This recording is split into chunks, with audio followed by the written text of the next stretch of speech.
There is discrimination in this world, and slavery and slaughter and starvation. Governments repress their people. Millions are trapped in poverty, while the nation grows rich and wealth is lavished on armaments everywhere. These are differing evils, but they are the common works of man. They reflect the imperfection of human justice, the inadequacy of human compassion, our lack of sensibility towards the suffering of our fellows.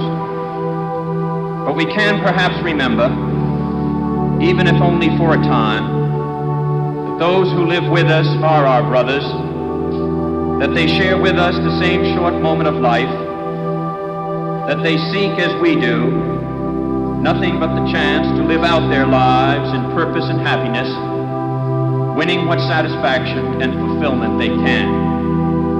Surely this bond of common faith, this bond of common goal, can begin to teach us something.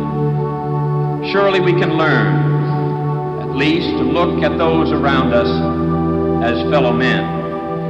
And surely we can begin to work a little harder to bind up the wounds among us and to become in our own hearts brothers and countrymen once again.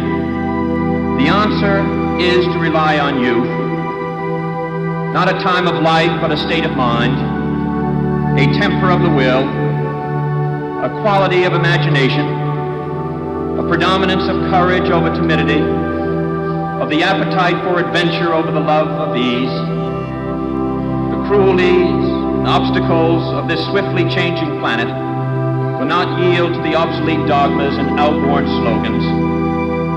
They cannot be moved by those who cling to a present that is already dying, who prefer the illusion of security to the excitement and danger that come with even the most peaceful progress.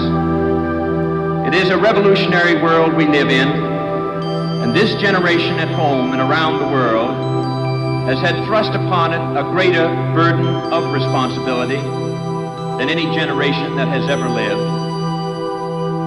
Some believe there is nothing one man or one woman can do against the enormous array of the world's ills. Yet many of the world's great movements of thought and action have flowed from the work of a single man. A young monk began the Protestant Reformation.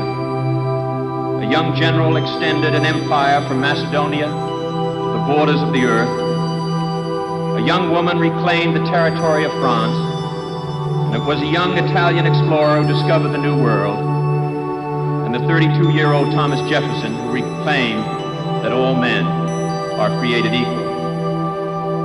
These men move the world, and so can we all.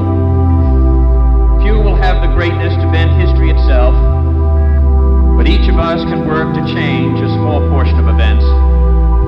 And in the total of all those acts will be written the history of this generation. Each time a man stands up for an ideal, or acts to improve the lot of others, or strikes out against injustice, he sends forth a tiny ripple of hope. And crossing each other from a million different centers of energy and daring, those ripples build a current that can sweep down the mightiest walls of oppression and resistance.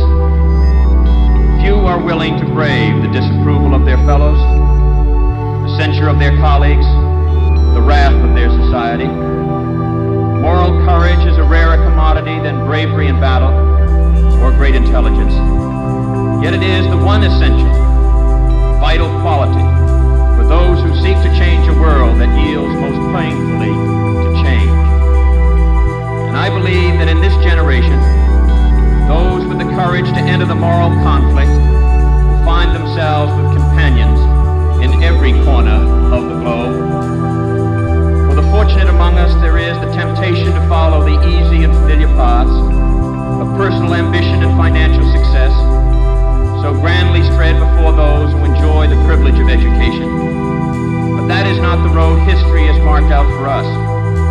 Like it or not, we live in times of danger and uncertainty, but they are also more open to the creative energy of men than any other time in history. All of us ultimately be judged. And as the years pass, we will surely judge ourselves on the effort we have contributed to building a new world society and the extent to which our ideals and goals have shaped that event. Our future may lie beyond our vision, but it is not completely beyond our control. It is the shaping impulse of America that neither fate nor nature, nor the irresistible tides of history, but the work of our own hands, matched to reason and principle, that will determine our destiny. There is pride in that, even arrogance, but there is also experience and truth. In any event, it is the only way we can live. That is the way he lived.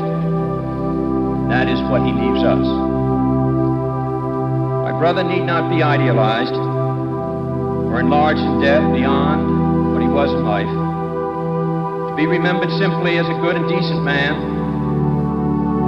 who saw wrong and tried to right it, saw suffering and tried to heal it, saw war and tried to stop it. Those of us who loved him and who take him to his rest today pray that what he was to us, what he wished for others, will someday come to pass for all the world. As he said many times in many parts of this nation, to those he touched and who sought to touch him, some men see things as they are and say why. I dream things that never were and say why not.